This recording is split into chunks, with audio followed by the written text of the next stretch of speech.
கலவரத்தால் பாதிக்கப்பட்ட மணிப்பூரில் குடியரசுத் தலைவர் ஆட்சியை மேலும் 6 மாதங்களுக்கு நீட்டிக்க நாடாளுமன்றத்தில் ஒப்புதல்.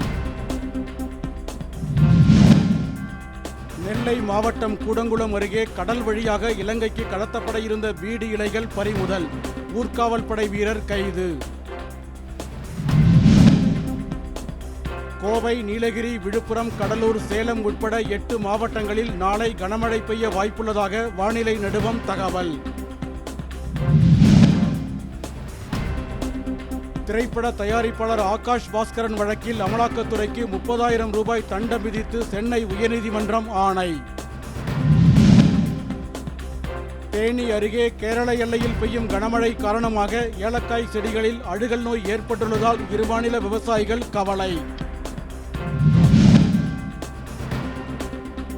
கன்னியாகுமரி அரசு பொறியியல் கல்லூரியில் போலி நியமன ஆணையுடன் பணியில் சேர முயன்ற 2 இளைஞர்கள் கைது.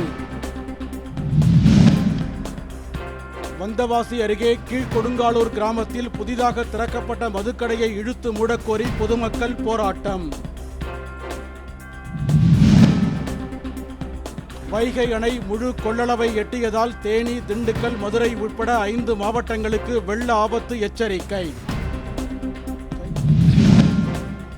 கூட்டுறவு வங்கிகள் மற்றும் சங்கங்களில் காலியாக உள்ள 2000 உதவியாளர் பணியிடங்களை நிரப்ப அறிவிப்பு வெளியிட்டது தமிழக அரசு. திருப்பத்தூரில் நக்சலைட் தாக்குதலில் உயிரிழந்த 4 காவலர்களின் 45வது ஆண்டு நினைவு நாள். துப்பாக்கி குண்டுகள் முழங்க அஞ்சலி.